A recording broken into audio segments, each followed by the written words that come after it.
ایک امریکی آدمی نے فیس بک پر مجھ سے رابطہ کیا اور کہا، ہائے، میں ایک امریکی ہوں، غیر مسلم ہوں، لیکن اسلام میں دلچسپی رکھتا ہوں۔ میں نے کہا، واو، زبردست، میرے بارے میں آپ کو کس نے بتایا؟ کہنے لگا، دراصل میں پلے اسٹیشن کھیلتا ہوں، میں سعودی عرب کے ایک لڑکے کے ساتھ آن لائن کھیلتا ہوں، اس نے مجھے بتایا کہ آسٹریلیا میں ایک شخص ہے، تمہیں اس سے بات کرنی چاہیے، اور اس نے مجھے آپ کی ویڈیو بھیجی۔ میں ایئرپورٹ میں تھا، میں نے کہا، میں ابھی آپ سے بات نہیں کر سکتا، لیکن جہاز سے اتر کر میں آپ سے بات کروں گا، ویسے میں بھی امریکہ ہی جا رہا ہوں۔ اس کانفرنس کے دوران اس نے اسلام کا بھرپور علم حاصل کیا۔ وہاں حمزہ زورزس اور بہت بڑے بڑے نامور اسکالرز تھے جن سے اس نے بات کی۔ الحمدللہ، شاید اس کے کچھ ہی ہفتوں بعد اس نے اسلام قبول کر لیا، اور میں سوچنے لگا کہ وہ سعودی لڑکا جو کال آف ڈیوٹی کھیل رہا تھا اس لڑکے کے اسلام لانے کا سبب بنا۔ میں نے سوچا، واو۔ السلام علیکم بھائی کمال صالح، آپ کو یہاں دیکھ کر ہمیں بہت خوشی ہوئی۔ میرا پہلا سوال یہ ہے کہ کمال صالح کون ہے؟ کیا آپ اپنی زندگی کے بارے میں مختصر بتا سکتے ہیں؟ وعلیکم السلام ورحمۃ اللہ وبرکاتہ۔ مجھے یہاں بلانے کا بہت شکریہ۔ آپ لوگوں سے ملاقات ایک اعزاز کی بات ہے، مجھے آپ کا کام واقعی بہت پسند ہے۔ میرا نام کمال صالح ہے۔ بہت سے لوگ مجھے میرے کام اسپوکن ورڈ ٹاک اسلام اور ون پاتھ نیٹ ورک کے ساتھ میرے تعلق سے جانتے ہیں۔ ہم ویڈیوز، ریمائنڈرز، شارٹ فلمز بناتے ہیں۔ الحمدللہ، میں تقریباً 10 سال سے اسلامی تخلیقی میدان میں کام کرنے کا لطف اٹھا رہا ہوں۔ اس وقت میں سڈنی، آسٹریلیا میں رہتا ہوں۔ آپ کو یوٹیوب چینل بنانے پر کس بات نے آمادہ کیا، اور آپ کو شاعری کے ذریعے اسلام کی تبلیغ کا خیال کیسے آیا؟ میرا یوٹیوب چینل دراصل ٹاک اسلام سے بہت پہلے شروع ہوا۔ میرا یوٹیوب چینل تھا جہاں میں فلموگرافی پوسٹ کرتا تھا، وہ چیزیں جو فلم میں اور ویڈیو ایفیکٹس، اسپیشل ایفیکٹس میں میرے شوق سے متعلق ہوتی تھی۔ اسلامی چیزیں اور ٹاک اسلام ذرا بعد میں شروع ہوا۔ اس وقت میں یونیورسٹی میں آیا تھا اور اپنے مذہب پر کافی سنجیدگی سے غور شروع کر چکا تھا۔ کس بات سے آپ نے مذہب پر سنجیدگی سے غور کرنا شروع کیا؟ مجھے صرف ویڈیوز بنانے کا شوق یونیورسٹی لے گیا تھا۔ وہاں ایک مزیدار بات بھی ہوئی جب میں اسکرین پروڈکشن کی اپنی پہلی کلاس میں گیا اور ٹیچر نے ہر ایک سے کہا، کھڑے ہو اور ہمیں بتاؤ کہ آپ یہاں کیوں آئے ہو۔ سب نے مختلف جواب دیے۔ میں ڈاکیومنٹریز بنانا چاہتا ہوں، میں فلمیں بنانا چاہتا ہوں، میں ہالی ووڈ جانا چاہتا ہوں، میں یہ کرنا، میں وہ کرنا چاہتا ہوں۔ بدقسمتی سے میں نے اٹھ کر کہا، میں میوزک ویڈیوز بنانا چاہتا ہوں۔ یعنی میں بالکل بھی مذہبی نہیں تھا، میری سوچ سیدھے راستے پر نہیں تھی، میں دین پر نہیں چل رہا تھا، اور میری سوچ ٹاک اسلام سے بہت دور تھی۔ یہ ٹاک اسلام کی شروعات سے شاید 2 سال پہلے کی بات ہے، مگر جیسا کہ بہت سے لوگ بتاتے ہیں، اس لائف اسٹائل میں کوئی خوشی نہیں ہے، اس میں کوئی چین اور سکون نہیں ہے۔ اس لیے میں نے اپنے مذہب پر ذرا سنجیدگی سے غور شروع کیا۔ پھر کیا ہوا؟ آپ میوزک کنٹینٹ کی بجائے اسلامی کنٹینٹ کی طرف کیسے آئے؟ یہ ایک لمبی کہانی ہے، لیکن میں آپ کو صرف چند مثالیں دوں گا۔ مسلم اسٹوڈنٹس ایسوسی ایشن کو پتا چلا کہ یونیورسٹی میں ایک مسلمان لڑکا ہے جو کنٹینٹ بہت اچھا بناتا ہے، وہ میڈیا پروڈکشن میں ہے اور ویڈیوز بنانے میں ماہر ہے۔ چلو اس سے مدد لیتے ہیں، اور مجھے یہ سب کرنے میں مزہ آیا۔ مجھے ان کی مدد کرنا اچھا لگا، حالانکہ میں مذہب پر زیادہ عمل نہیں کرتا تھا، لیکن مجھے اس میں مزہ آیا۔ مجھے یہ محسوس ہوا کہ میری بھی کوئی ذمہ داری ہے، اور مجھے دوستوں کا ایک گروپ مل گیا جن سے میرا مذہبی تعلق تھا، تو میں ویڈیوز بنانے میں خوشی سے ان کی مدد کرتا رہا۔ بدقسمتی سے اس وقت میں اپنی مخصوص سوچ کا حامل تھا، لیکن اس کے باوجود میں کیمپس کے مسلم اسٹوڈنٹس کی مدد کے لیے تیار تھا۔ ایم ایس اے کے ان لوگوں کو آپ کی ضرورت تھی؟ ہاں، انہیں میری ضرورت تھی، اور مجھے ان سے ایک ایسے لڑکے کے طور پر ملوایا گیا تھا جو ویڈیوز بنانا جانتا ہے، جو اپنی کانٹینٹ کی تخلیقی مہارتوں میں بہت اچھا ہے۔ تو یہ سب کچھ ہوا تھا۔ انہوں نے مجھے اپنے ساتھ کام کی دعوت دی، میں نے خوشی سے قبول کی، لیکن ساتھ ساتھ میں اپنی مخصوص سوچ بھی رکھتا تھا، اور وہاں ایک دلچسپ بات بھی ہوئی جو میں آپ سے شیئر کرنا چاہتا ہوں، جس سے شاید آپ صورتحال کا اندازہ لگا سکیں۔ میں ایم ایس اے کے ساتھ کام کرتے ہوئے بھی اپنی مخصوص سوچ رکھتا تھا۔ مجھے میوزک کی بے پناہ لت تھی۔ میں کار چلاتے ہوئے تیز آواز میں بدترین گانے، حرام گانے چلاتا تھا۔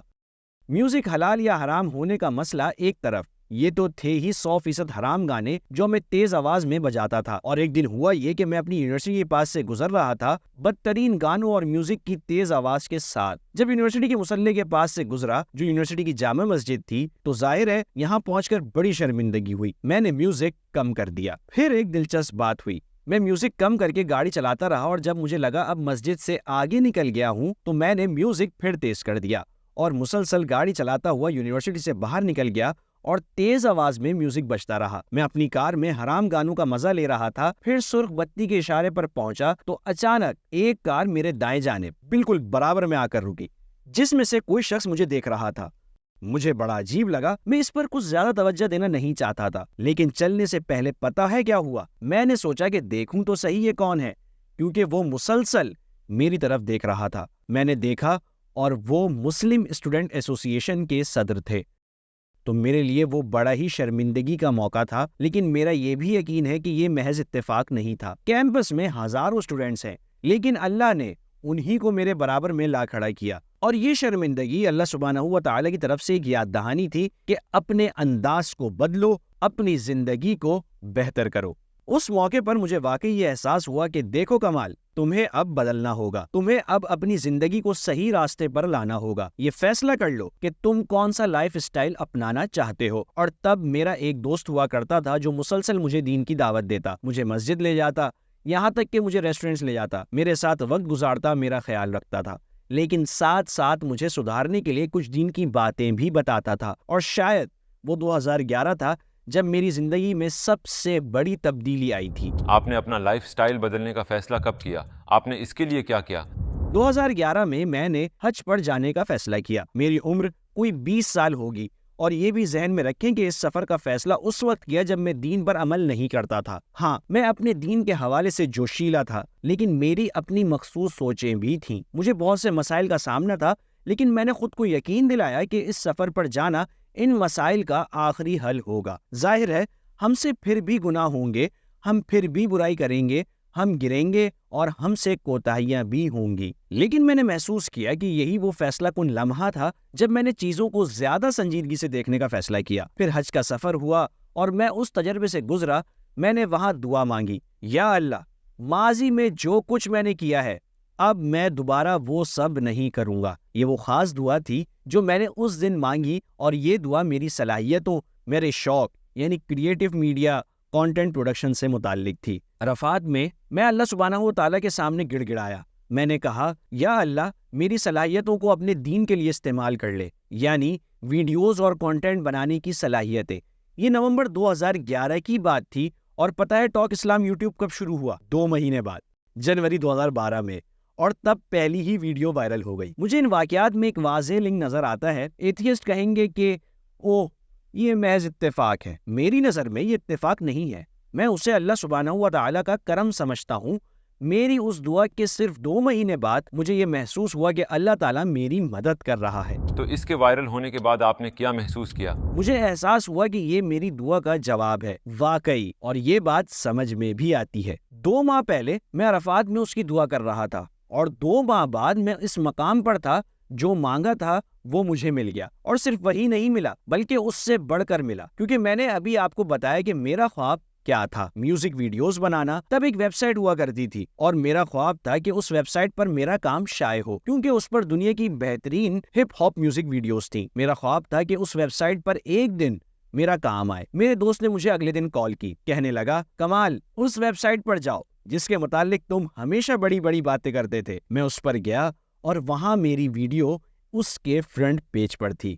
میں نے کہا، واو، اور سوچنے لگا کہ یا اللہ، لوگ اتفاق کی باتیں کرتے ہیں، مگر میں اتفاقات پر یقین نہیں کرتا۔ میرا یہ ماننا ہے کہ میرے مخلص ہونے یا نہ ہونے کو اللہ جانتا ہے، لیکن اگر اللہ آپ کو پکارے تو یستجب، وہ جواب دیتا ہے۔ آپ کی دعوت پر آپ کی فیملی اور دوستوں کا شروع میں کیا ری ایکشن تھا؟ میرے خیال میں وہ شروع میں جھجک رہے تھے، جیسے ایک نوجوان لڑکا اپنا نیا چہرہ پیش کر رہا ہو۔ مسلم کانٹینٹ اس وقت سخت اسلامو فوبیا کا شکار تھا۔ مثلاً، کیا اس کو نوکری ملے گی؟ خود کو اس پریشانی میں ڈالنا عقل مندی نہیں ہے۔ تو تھوڑی بہت جھجک تھی، جس کا مجھے تجربہ ہوا، لیکن اس کے ساتھ ساتھ میں نے محسوس کیا کہ جیسے ہی لوگوں نے کانٹینٹ اور ویڈیوز کو پسند کرنا اور اس کی حمایت میں کمنٹس لکھنا شروع کیے، تو میرے خیال میں ان چیزوں نے کافی مدد کی۔ کیا آپ کی دعوتی زندگی میں کوئی ایسا واقعہ ہے جسے آپ بھول نہ سکتے ہوں؟ جیسے میں نے پہلے بتایا، کانٹینٹ کے چند بہترین انعامات یا بہترین حسنات ضروری نہیں کہ صرف کانٹینٹ بنانے والوں کا حصہ ہو، بلکہ یہ ویڈیوز شیئر کرنے والوں کے لیے بھی ہیں۔ میں ایسے لوگوں سے ملا ہوں جو پروڈکشن کے حوالے سے بہترین صلاحیتوں کے مالک نہیں ہیں، لیکن انہیں شیئر کرنا آتا ہے۔ وہ دوستوں کو کوئی ویڈیو دیکھنے پر قائل کرنا جانتے ہیں۔ ان کے جاننے والوں میں کوئی غیر مسلم بھی ہوتا ہے اور وہ اسے ویڈیو شیئر کرتے ہیں۔ میرا ماننا ہے کہ یہ لوگ بہترین اجر پاتے ہیں، کیونکہ خود اپنے آپ میں اخلاص کو برقرار رکھنا اس شخص کے مقابلے میں بہت آسان ہے